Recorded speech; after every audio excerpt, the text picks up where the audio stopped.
radiyo ijwi rya Amerika.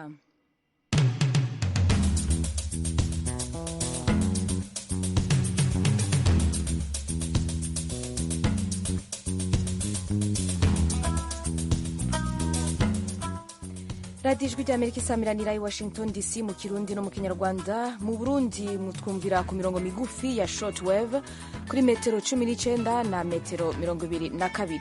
Mu Rwanda muriko mutwumvira kuri FM 104 n'ibice bitatu. Ikaze ku makuru yo kuri no mugoroba mugiye kuyashikirizwa na jewe Oriane Tangishaka. Mu Burundi abana bashika hafi imiliyoni 2 bafise hagati y'amezi 9 n'imyaka 5 bazokingirwa agasama mwisekeza ryatanguye y'iyi misi 5 mu gihugu. Nagomba nsubire nterakamo abavyeyi mwese hari uburenganzira bwa kiremwamuntu gufata urucanco. Hari hageze aho tutari tugikwiye kumva ko hari umwana n'umwe yasize urwo rucanco na rumwe. Uyu ni umufasoni w'umukuru w'igihugu cy'u Burundi Angeline Ndayishimiye. Ibanki y'isi yose yahaye Uburundi ingabire y'uburyo burenga imiliyoni 150 y'amadolari ya Amerika, ni ukuvuga ayarenga imiliyaridi 500 y'amarundi. Ishirahamwe ry'umupira w'amaguru muri Afrika CAF ryahagaritse inkino z'amahiganwa y'igikombe cy'ibihugu vya Afrika CAN mu kibuga c'umupira w'amaguru ca Olembe kiri ku mugwa mukuru Yaounde.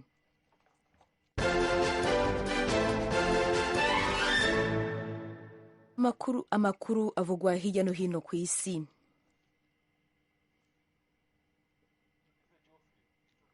Reka twakire mugenzi wacu Geoffrey Mutagoma adushikirize. Perezida w'ishyirahamwe nyafurika ry'umukino w'umupira w'amaguru CAF Patrice Motsepe kuri uyu wa kabiri yatangaje ko iyi mikino yose isubitswe. Ari mu kiganiro kigenewe abanyamakuru cyabereye mu murwa mukuru wa Cameroon. Motsepe yavuze ko mbere y'uko haba uko gusunikana no kugwirirana kw'abantu kuri stade ya Olembe mu ijoro ryo ku cyumweru hari hagaragaye ibintu bitagenze neza mu mitegurire y'umukino wa Cameroon n'ibirwa bya Comore. Yavuze ko umubare w'abantu stade yemerewe kwakira warenzeho abantu babarirwa mu bihumbi. Muri stade yemerewe kwakira abantu 40,000 gusa yinjije abagera ku 57,000 nk'uko byemezwa na polisi yo muri icyo gihugu. Motsepe yavuze ko nubwo bimeze bityo irushanwa rizakomeza, ariko imikino yose yagombaga kubera kuri stade ya Olembe izabera kuri stade ya Ahmadou Ahidjo. Inzego z'ubutegetsi muri Cameroon zifatanyije n'ishyirahamwe ry'umupira w'amaguru muri Afrika CAF batangiye iperereza kuri icyo kibazo. Urakoze cyane Geoffrey Mutagoma. Aho ni iyo nkuru nyene yerekeye ishirahamwe ry'umupira w'amaguru muri Afrika CAF ryahagaritse inkino z'amahiganwa y'igikombe cy'ibihugu vya Afrika CAN mu kibuga c'umupira w'amaguru cya Olembe, aho abantu 8 bari bapfuye. Reka none naho twumve iyindi nkuru yo hirya no hino ku isi. Ingenzi 7 zahitanywe zibiye mu ruzi aho zariko ziragerageza kujabuka uruzi Mediterane. Hari mu gihe bari batwaye abagera ku 280 bajabuka ibahari rya Mediterane bava muri Libya bagana mu Butaliyani. Umuyobozi w'ikirwa cya Lampedusa mu Butaliyani Toto Martero yabibwiye ibiro ntaramakuru by'abafaransa AFP uyu munsi kuwa kabiri. Uyu muyobozi yumvikanishije ko kuva uyu mwaka watangira abimukira babarirwa mu magana batahwemye gukora ingendo za hato na hato zo kwambuka inyanja kandi bazi neza ko zibashyira mu kaga. Martero yakomeje avuga ko nubwo ubu bari mu bihe by'ubukonje bukabije bitababuza gukomeza gushaka kwambuka kandi ko umubare wabo ukomeza kwiyongera. Yasobanuye kandi ko 3 bapfuye bambuka, abandi 4 bagapfa nyuma bazize ubukonje bukabije bakajyanwa ku kirwa cya Lampedusa n'abakozi bashinzwe ubutabazi. Umushinga ugerageza guha icyizere abimukira bambuka mu nyanja ya Mediterane wanditse kuri Twitter ko ababimukira 280 bafite inkomoko mu bihugu bya Bangladesh, Misiri, Mali na Sudani. Iyo bamaze kwambuka ababimukira bajyanwa mu bigo bibakira bamaze gupimwa virusi ya corona, ariko ubu ibigo bajyanwamo bifite ikibazo cy'ubushobozi kubera umubare munini wabo. Umubare w'abimukira watangajwe ko winjiye mu Butaliyani mu mwaka wa 2020 ni 34,000 mu gihe muri 2021 wari umaze kwikuba kabiri. barakoze bagenzi bacu Tim Ishimwe na Geoffrey Mutagoma kuri aya makuru avugwa hirya no hino ku isi. Aya makuru ya hirya no hino ku isi muheje kweshikirizwa na bagenzi bacu. Murashobora kandi no kuyaronka kuri site yacu ya internet ni wezi3 akaburungu radio yacu akaburungu.com. Mushobora no kandi no kuyasanga kuri YouTube na Facebook yacu. Mukanya turabandanya ku makuru yo hirya yo mu karere ko biyaga binini nako.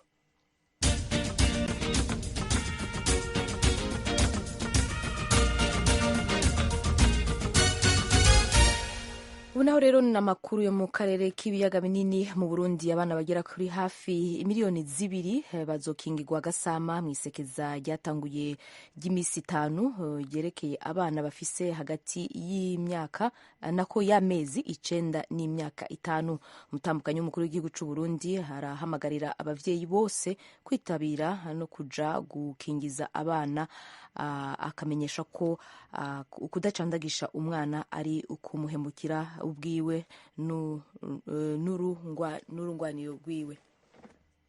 Mu ntara ya Monge mu manuko bushiye Burengero niho hugururiwe ibirori vyo gutanguza isekeza ryahariwe gukingira ingwara z'agasama hamwe n'indwi yahariwe amagara meza y'abavyeyi n'ibibondo. Angeline Ndayubaha Ndayishimiye umutambukanyi wa President Evariste Ndayishimiye yuguruye ibikorwa, yavuze ko ata gihugu gishobora gutera imbere abana n'abakenyezi badafite amagara meza. Yahamagariye abatware ku mitumba mu makomine n'intara n'abanyagihugu bwabo kwitwararika kw'abakenyezi bose n'ibibondo begwa ni programme 5 yasigara inyuma. Yinginze abavyeyi kudafata minenerwa isekeza amenyesha kudakingije umwana bamwatsa uburenganzira akongera akaba muhemukiye be n'urunganwe rwiwe. Nk'inkorora y'akanira, variole, ibigoga, ubukangwe n'izindi. Ahako mvuze indwara zikingwa hakoresheje urucanco, nagomba nsubire nterakamo abavyeyi mwese hari uburenganzira bwa kiremwamuntu gufata urucanco. Hari hageze aho tutari tugikwiye kumva ko hari umwana n'umwe yasivye ubwo rucanco na rumwe kubera uko titwararika kw'abavyeyi bamwe canke bivuye ku migwi imwe iterekwa ibyo gucandagisha abana. Kuko uretse ko uwo mwana aba ahemukiwe n'abo mu kibana nabo nyene baba bahemukiwe. Umushikiranganji w'amagara y'abantu mu Burundi muganga Sylvain Nzeyimana asigura ko abana bazohabwa urucanco rukinga agasama n'ingwara ya rubeole bafise hagati y'amezi 9 n'imyaka 5. Abandi bazokingirwa n'abakenyezi bakiri mu mezi ya mbere y'agasamo. Aharatanga ibitigiri vyitezwe. Hazotangwa urucanco rukinga agasama na rubeole, tukaba twiteze abana bangana miliyoni 901 n'amajana 94 amama ya vitamine A kugira bakingirwe indwara y'uruhumyi, aho twiteze abana miliyoni 2,018 n'amajana 218. Ibinini vya Bendazole bivura inzoka zo mu nda, tukaba twiteze abana miliyoni 5,142 n'amajana 999. Ibinini vya Bendazole ku bakenyezi bibungenze, aho twiteze abangana 314 n'amajana 364. Umupfasoni Nzeyimana atwara ubushikiranganji bw'amagara y'abantu mu Burundi ababazwa no kubona ingwara y'agasama hari intara yasubiye kurandagatamwo kandi inkingo zuzuye mu mavuriro. Agasama katanguye kwibonekeza buhoro buhoro. Uyu munsi iyo ndwara itabimaze kugwira mu bice byinshi bigize igihugu. Ikwirakwira y'indwara y'agasama irerekana rero ko hakiri n'uyu munsi abana bataronka incanco uko bitegekanijwe. Ivyo biruko mu gihe leta y'u Burundi atako itagira ngo incanco zame zikwiye mu mavuriro. Murwa mukuru w'ubutunzi Bujumbura uri mu ntara zitavyifatamwo neza. Umukuru wawo Jimmy Hatungimana yemeza ko ubu n'abana bo mwibarabara bazocancwa hejuru yo guhimiriza imiryango. Hariho n'abandi bo mwibarabara, abo bana nabo nyene tuzoheza tubasange mu bigo basanzwe barimwo. Hariho abari muri orphelinat, bya bigo by'abantu bagendana ubumuga, abo bose nabo nyene tuzobasanga iyo bari. N'abarya abanyamahanga dusanzwe dufise hano barafise abana mu ngo zabo, naho nyene abanyumba 10 abachef de quartier naho bimiriwe. Menyeshe abantu bose n'abatwumva ko ikibanza ca nyuma tukigize indahiro ntituzokwemera imyaka yose ko mu gisagara ca Bujumbura ni canyuma mu ndero ni canyuma mu buvuzi ni canyuma, ntavyo twemera, ivyo nakahise. Abana bari mu kigero co kuva ku mezi 6 kugera ku myaka 14 hamwe n'abakenyezi bungenze kuva ku mezi 4 nibo bazohabwa incanco ziko zitangirwa ku mavuriro yose ya leta amwe mu yabigenga hamwe n'ibindi bibanza vyatoanirijwe ico gikorwa. Iruhande y'incanco bahabwa n'ibinini bivura inzoka n'amama ya vitamine A avura uruhumyi. Mu gihe amatohoza y'ibigo mpuzamakungu vyitaye neza y'abana no gufungura neza yerekana muri ino sekeza hazoba inyigisho z'ukwereka imiryango kwikinjika ifunguro ryuzuye kugira ngo abana bafungure ibagirira akamaro. Uburundi buharurwa mu bihugu bikiri mu nzira y'amajambere bikingira abana ku rugero rushimishije nk'uko bigaragarira mu maraporo y'ibisata mpuzamakungu vyitaye incanco. Eroje Burikaneza, Ijwi rya Amerika. Harakoze cyane mugenzi wacu Eloge Burikaneza hari Nairobi kuri iyo nkuru. Tukiri mu Burundi, banki y'isi yose yahaye Burundi ingabire y'uburyo burenga miliyoni 150 y'amadolari y'amanyamerika, ni ukuvuga ayarenga imiliyaridi 500 y'amarundi. Iyo ngabiro igenewe gukora imigambi yo guteza imbere abatishoboye mu ntara zose z'igihugu, cane cane abarundi bariko barahunguka bari barahunze mu mwaka wa 2015. Idonido ry'inkuru menyesha makuru w'Ijwi ry'Amerika Pierre Claver niyo nkuru. Amasezerano y'ingabire ibanki y'isi yose yahaye Burundi yatewe ku mukono hagati y'ubuserukira iyo banki n'umushikiranganje w'ikigega ca leta. Ni ingabire igenewe bantu nikora na cane cane abahunze bariko barahunguka bagashikira mu ntara zitandukanye z'igihugu. Ibanki y'isi yose ivuga ko badafashijwe bashobora kuba intandaro y'umutekano muke. Bitegekanijwe ko iyo ngabire y'imiliyoni 150 z'amadolari y'Amerika arenga gato imiliyaridi 500 y'amarundi izofasha mu gukora imigambi izotanga ubuzi kuri abo bantu nikora barenga imiryango 145 mu gihugu cose, nk'uko vyashikirijwe na Veronique Kabongo aserukira banki y'isi yose mu Burundi. Iyi ngabire ije gufasha mu vyerekeye kuzamura imibereho y'abantu biciye mu bisata biteza imbere umunyagihugu mu gutanga akazi kuri bantu nikora. Uyu ni umugambi witiriwe Cash for the Job uje gusubirira uwundi wahahora ariko wari ufise uburyo buke waranguwe neza mu ntara zine wiswe Mera nk'abandi. Ubu buryo buzokoreshwa mu ntara 18 zigize igihugu mu mugambi uzoshikira miliyoni urenga w'abarundi cane cane abariko barahunguka kuko ari bo bantu nikora ku mitumba kurusha abandi, harimo no kuba imfashanyo nk'amafaranga hamwe no kubavuza. Iyo banki yerekana ko ari imfashanyo yemejwe mu mpera z'umwaka uheze, isaba ko hatojamwo ka mwana wa mama canke nkunzi mu gutanga ubuzi canke mu guhitamwo abo bantu nikora. Wiyumviriwe wemezwa mu mpera z'umwaka uheze, uzoshigikira cane cane abari ku kivi canke abafise utwo bariko barakora gutyo tumere nk'ababasahiriza. Ni nk'umushinge w'iterambere nyaryo rifatiye no kugukingira kirimwa muntu. Twizeye ko ubuzi bwinshi buzotangwa abantu nikora nabo bahungutse nabo baterere mu iterambere ry'igihugu biciye mu gutunga imiryango yabo. Niyo ngabire ya mbere nini ihawe Burundi, binatumye ndetse imfashanyo y'Ibanki y'isi yose muri iki gihugu irenga umiliyaridi w'amadolari y'abanyamerika. À plus de 1 milliard de dollars de dons de l'IDA. Umushikiranganje w'ikigega ca leta Domitiano Ndiyekubwayo arashima iyo ngabire, yizeza ko izokoreshwa neza kandi ko abanyagihugu bantu nikora cane cane abarundi bariko barahunguka bazohatorera koyokwe mu ntara zose z'igihugu. Naho biruko abenshi mu barundi bahunguka bifuza ko bosanurirwa amazu basanga yarabomaguritse kubera bari bamaze imyaka irenga 5 batayabamwo. Aba ni bamwe mu baganiriye n'Ijwi ry'Amerika bashikiye mu ntara zitandukanye nka Kirundo, Ruyigi n'Amakamba. Twebwe n'ukuri turasaba leta ihagurukira ikibazo c'abantu bahungutse mu bijanye no kwivuza no gufungura no kuryama. Naho ubundi ho batatugarukiye ko inzara iza kutwica iradukuraho pe. Inzu nazo urazi ko zabomaguritse, amashitingi nabo baduhaye twasize ko yaratabaguritse kubera umuyaga mwinshi, urubura iki. Nibarabe nyene ukuntu nyene bodufasha.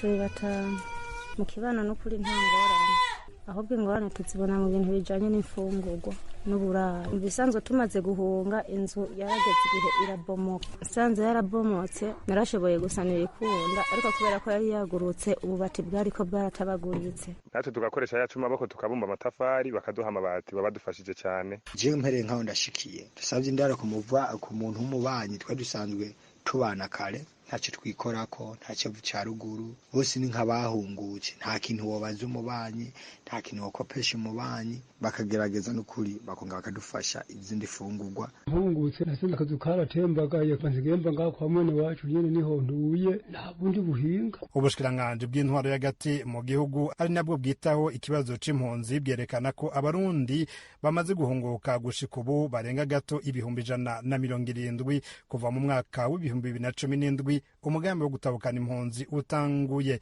Ishirahamwe HCR ryita impunzi ryerekana ko abenshi bahungutse bavuye mu gihugu ca Tanzania ari naho n'ubagisigaye impunzi nyinshi z'abarundi.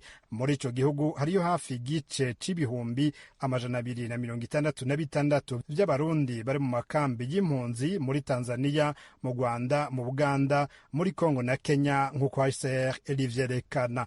Pierre Claver Niyonkuru, Kigali, ku bw'Ijwi ry'Amerika. Urakoze Pierre Claver. Amakuru mu karere k'ibiyaga binini vya Afrika arabandanya.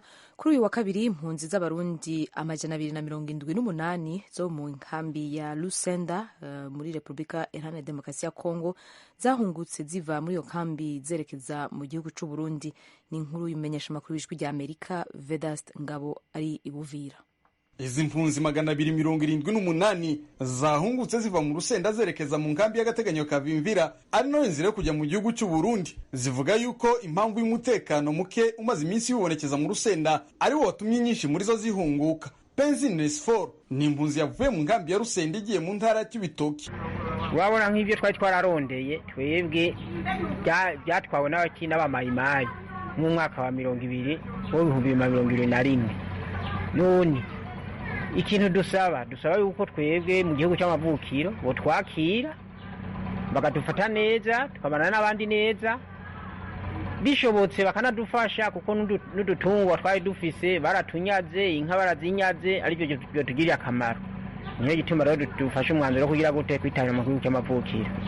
Musafiri Eliezer nawe avuye mu nkambi ya Rusenda ashimangira ko umutekano muke bicara bahura nawo muri inkambi irimo impunzi z'abarundi zirenga 30,000 ari utumye ahunguka. Muri Kongo nta mutekano hari, ingorane dufise uraryama ukaza wumva amasoro ari karavuga mu ikambi. Ikindi cya gatatu nuko tuduga tugiye kurondera ibyo turondera ngo turabe uko bwoca bagaca batwiremekesha imizigo nkuko natwe umenga turabasoda. Ico kintu gitumye tugira ubwoba, abagore bagiye gushenya baca bababaka. Izo nizo ngorane dufite. Uzindutse mu gitondo none barugara bakugara bagashiramwe ibiti bakavuga ngo none urengana ngaho no munsi ni ngorane, bagaca bacapa imisaraba mu ibarabara. Ntabwo Kongo dukunze nta namba nta na gatoya. Aba barundi bahungutse babifashijwemo na komisiyo y'igihugu ishinzwe impunzi muri Kongo ifatikanje n'ishami ry'umuryango w'abibumbye ryitaho impunzi rya HCR. Barasaba leta y'u Burundi kwita ku mibereho yabo nibagera mu Burundi. Sasa icyo nsaba ku leta y'u Burundi nsaba ngo ifashe ndonke naho nza kwicara, kubera jewa aho iwacu baratunyaze itongo batunyaga n'umurima, mugabo aho nza guhungukira ndahungukira ku muryango. Jewe kuco no kwipfuza bo mfashe mu Burundi nuko bonshikiza mu buzima bumeze nk'ubwo abandi barimwo, kandi iciza naco bonkorera nuko bozomfasha bakandosa akazi kubera atakazi ufise. Gusa nubwo aba barundi bahungutse hari abandi badakozwa guhunguka ngo bataye mu gihugu cy'u Burundi bitewe nuko kirangwamwo ihohoterwa ry'uburenganzira bwa muntu. Aho tweco dusaba bwa mbere bwo n'umutekano ko tucumva ko abantu banyuruzwa, abantu batabwa mu nzuzi, abantu bagenda ntibasubire no kuboneka. Ibyo byose nibituma umuntu ahungutse atiyumvamo ko bayotaha n'ingoga, ariko bishitse tukishikira mu gihugu tukabona inkuru ingene imeze, tukabona ko umutekano hari, turetse ibyo twumva nibaza ko byo bavyiza korusha. Ku ngoma ya Nkurunziza twaje duhunze ico bitwa imbonerakure kuko twaratotezwa cyane. Rero ingoma ya Ndayishimiye nayo turabona ko iri kiragenda neza cyane kandi turabona ari karatwara igihugu neza, ariko rero hari hico twaje duhunga arizo bita imbonerakure atakuyeho. Niyo mpamvu n'ubu ubwo baguma ari bwishi kubera twumva ko zambonerakure zikihari. Ico nico gituma twobona tutosubirayo kandi ico twomusaba kugira ngo atunganye.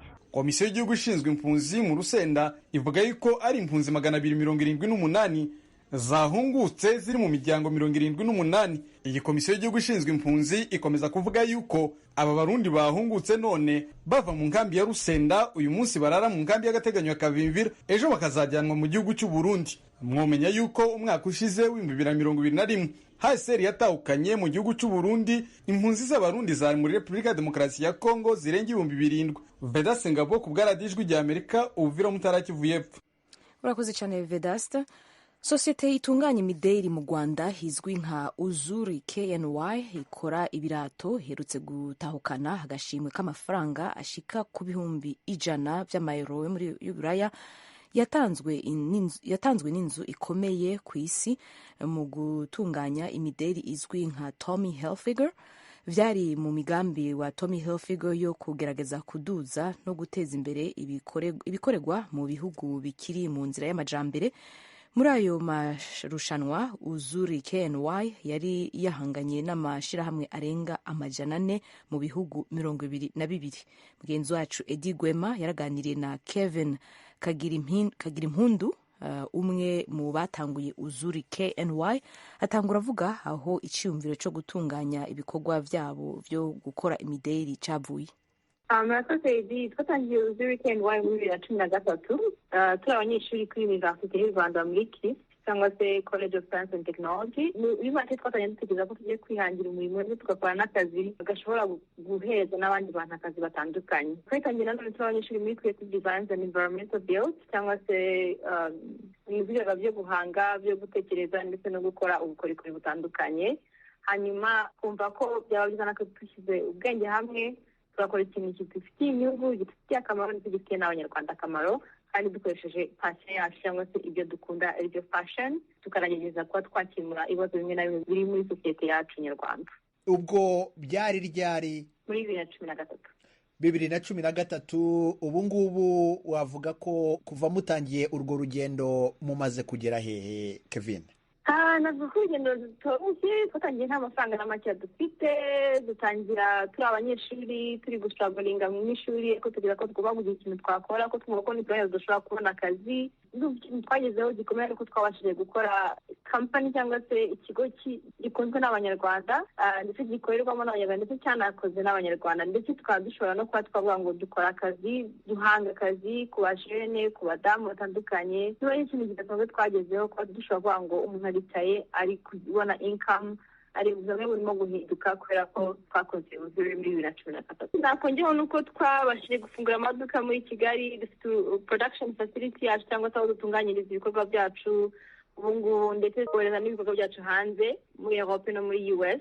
Tukakoresha n'imbuga kugira ngo dushobore gucuruza no kugeza ibikorwa byacu ku bantu babikunze bose bari ku isi hose. Mbere y'uko tugera kuri icyo kijyanye n'uburyo mwohereza ibicuruzwa byanyu, uko mukora ndetse n'abo mukoresha, ni kuki mwahisemo umushinga wo gukora inkweto Kevin?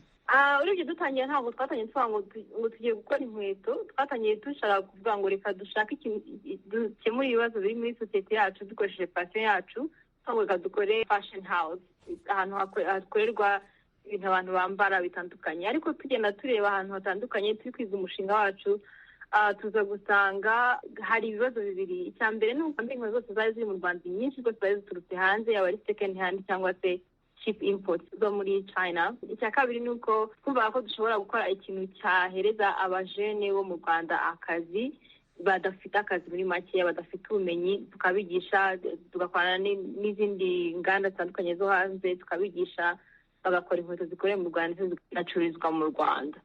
Hanyuma wenda ikindi twaje gusanga ni uko twabonye ko dushobora gukora impact nini nidukora inkweto kurusha uko twakora ikindi kintu icyo ari cyo cyose, kuko turi gushaka raw materials cyangwa se matière première, ibikorwa by'ibanze. Twaje gusanga hari amapine menshi ari hanze atandukanye ari kutwangiriza environnement, bajugunya mu bimoteri kandi bakabijugunya mu bimoteri hafi y'amazu y'abantu baba, akaba ari kwangiza ubuzima n'imibereho myiza y'abantu batuye aho hantu hatandukanye. Tuba okay, none tuzikoresheje rero mu gukora ama outsoles cyangwa se amatapi yacu, nkuko kera bakoraga za rugabire cyangwa iki, byashobora kugira akamaro gasanzwe muri sosiyete. Hanyuma twiga uburyo budasanzwe bwo kubikora neza kugira ngo ube modern, abanyarwanda cyangwa se abajene bashaka kubigura abigura atavuga ngo ngiye kugura rugabire ya grandpa, ahubwo ayigura avuga ngo ngiye kugura urukweto rwiza nkunze kandi nshobora kujya ahantu nkaberwa nkagaragara neza mu bandi bantu. Ndetse wanarugurisha no muri Europe, warushyira ku isoko ukabona n'ahantu rutandukanye n'urwavuye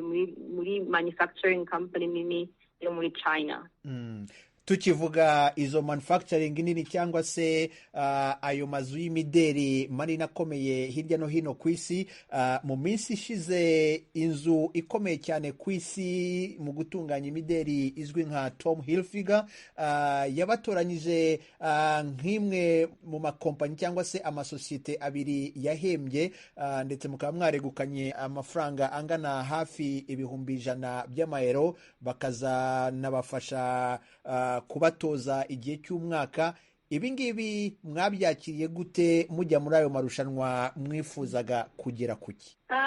Tujya muri ayo marushanwa twifuzaga, wenda nabivuga mu Cyongereza, our vision is really to brand Africa as an origin of sustainable, eco-friendly footwear items in the world. Umuntu wese ashoboye kuvuga ngo ese muri Afurika n'iki gituruka, nkuko bavuga ngo haturukayo kofi mu Rwanda, haturukayo icyayi, haturukayo twifuza ko umuntu azavuga ngo haturuka n'inkweto zikozwe neza, ziganye ubukorikori ndetse zinakozwe kubera ko ziri guhindura imibereho myiza y'abaturage. Hanyuma turavuga tuti okay, ni gute rero twabigeraho dushoboye gukora boha n'ama brands akomeye ku isi, twabigeraho dushoboye kugeza ibikorwa byacu hanze bikamenyekana. Hanyuma tubonye opportunity bayitweje tuvuga okay, reka tugerageze n'ingi. Ntabwo ari nyine twize kwa applyingamo, hari n'izindi zitandukanye twagiye dukora kandi tugera kuri ahantu heza hashimishije. Hanyuma impamvu ikomeye kandi igaragara twakoresheje n'ukuri no kugira ngo tumenyekanishe ibikorwa byacu, isi yose izashobore kumenya ko mu Rwanda ndetse no muri Afurika uko dukomeza dukura hava ibintu bikozwe neza, haba inkweto zikozwe neza kandi inkweto ziri sustainable, ziri eco-friendly. Ntabwo nzi ko nabivuga mu Kinyarwanda. Navuga ko zifasha mu kubungabunga ibidukikije mu gihe tuba turi kurecycla, ndetse n'ama apple parts yacu dukoresha cyangwa se ibyo dukoresha nabyo ni kubisourcinga responsibly. Tugiye gutangira kujya ducuruza muri Europe cyane, kubera ko tugiye no kujyana collaboration na Tommy Hilfiger. Ariko ahanini ni ukugira ngo isi itangire kumenya ko muri Afurika naho hava ibikorwa bidasanzwe ndetse bahereye ku nkweto za Ozuri. Ikindi nibaza ko Tommy Hilfiger itangiza ayo marushanwa ivuga ko bwari uburyo bwo kugerageza guca ubusumbane mu bijyanye n'imideri, baha amahirwe ibihangano cyangwa se ibikorwa bituruka hirya no hino ku isi. Mwibaza ko mufite ubushobozi bwo kugira ngo ubwo busumbane mube mwafasha kubuca hirya no hino ku isi, cyane cyane mu bijyanye na fashion n'imideri? Yes, igisubizo natanga kigufi ni yego. Twanye na Tommy Hilfiger hashize hafi amezi 6 turi gukorana, turi kwiga imishinga itandukanye, turi ni gute twabigenza kugira ngo dushobore kuzamura ibikorwa bikorerwa mu Rwanda kandi bifite na impact kuri community zaho ndetse no muri Afurika yose, ndetse bifite n'ubushobozi bwo kuba byascalinga bigakura bikagenda ku isi yose. Twibaza ko dufite ubushobozi ndetse n'amafaranga turi kugenda tourism atandukanye dushobora kuzayakoresha kugira ngo dushobore kugera kuri iyo ntego Tommy Hilfiger nawe yihaye, ndetse uyu munsi natwe turi umwe mu bafatanyabikorwa muri urwo rugendo rwabo. Hanyuma se Kevin, ubona bigoye nk'abantu b'abacuruzi, umuntu yavuga ko muri abacuruzi bakora ibikorerwa ku mugabane wa Afurika, mubona bigoye kugera ku masoko mpuzamahanga? Biragoye cyane kujya ku masoko mpuzamahanga kuko aya masoko yabayeho hashize imyaka n'imyaka n'imyaka. Kugira ngo uzayinjiremo ugomba kuba uri gukora ikintu kidasanzwe, gifite ikintu kigiye guhindura cyangwa impinduka kigiye gukora muri sosiyete y'isi yose. Nicyo bisaba kuri uyu munsi. Kandi nanoneho usanga harimo amakampani amaze kuba established, bafite amafaranga menshi yo kuba bashora, bakaba bakora marketing nyinshi cyane. Amakompanyi yacu aracyari matoya, bisaba ko kugira ngo ubona ubufasha budasanzwe kugira ngo ushobore kuba wagera kuri marché zikomeye nk'izo ngizo. Birakomeye ariko birashoboka, niyo mpamvu twatangira urugendo natwe n'abapartners bacu. Harakoze cyane mugenzi wacu Edi Gwema kuri ico kiganiro. Ni naho duheraheje ibiganiro vyo kuri no mugoroba. Kuri mikro mwari muri kumwe na Oriane Itangishaka. Ibiganiro n'amakuru vyari bihagaririwe na Fadek Ngundikije, vyashikirijwe byadufashije kubishikiriza mu